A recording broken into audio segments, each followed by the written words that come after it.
Welcome to YouTube video kelompok 2. Hai, selamat datang di video pembelajaran tentang sejarah perkembangan bidan dan pendidikan bidan. Stay tune terus ya teman-teman. Pada zaman dahulu, di berbagai penjuru Nusantara, masyarakat tradisional memiliki praktek perawatan kesehatan ibu dan anak yang diwariskan secara turun-temurun. Bidan tradisional memainkan peran penting dalam proses persalinan. Pada masa kolonial Belanda, perhatian terhadap kesehatan ibu dan anak meningkat. Bidan Belanda mulai diperkenalkan dan pada tahun 1913, pemerintah kolonial mendirikan sekolah bidan pertama di Indonesia yaitu OSVV di Batavia. Setelah kemerdekaan Indonesia pada tahun 1945, perhatian terhadap pendidikan bidan semakin berkembang. Pemerintah Indonesia berupaya untuk meningkatkan kualitas pendidikan dan pelatihan bidan. Tahun 1960, pemerintah mendirikan sekolah bidan di berbagai daerah. Sedangkan era reformasi dan modernisasi, terjadi peningkatan signifikan dalam kurikulum bidan.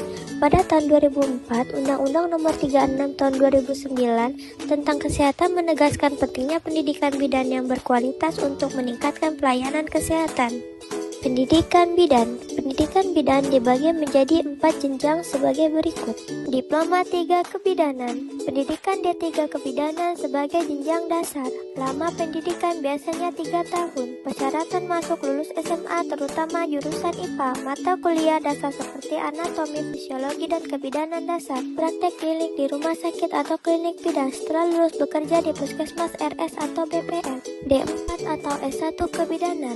Kelanjutan dari D3 Kebidanan ke jenjang D4 atau S1 Kebidanan.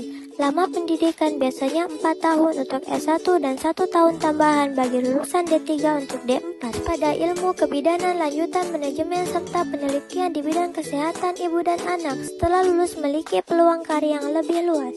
Program profesi atau bidan klinis. Pendidikan profesi bagi lulusan D4 atau S1 Kebidanan. Lama pendidikan sekitar 1 tahun.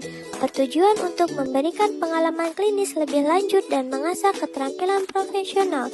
Setelah menyelesaikan program ini, mereka mendapat gelar bidan klinis dan bisa bekerja di institusi kesehatan. Pendidikan Magister atau S2 Kebidanan.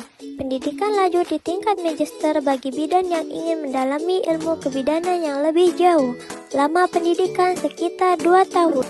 Fokus pada penelitian, pengembangan kebijakan, serta pendidikan bidan. Lulusan bisa bekerja sebagai dosen peneliti dan menduduki jabatan di kesehatan. Berikut adalah nama-nama kelompok pembuat video ini. Terima kasih yang sudah menonton, semoga bermanfaat ya.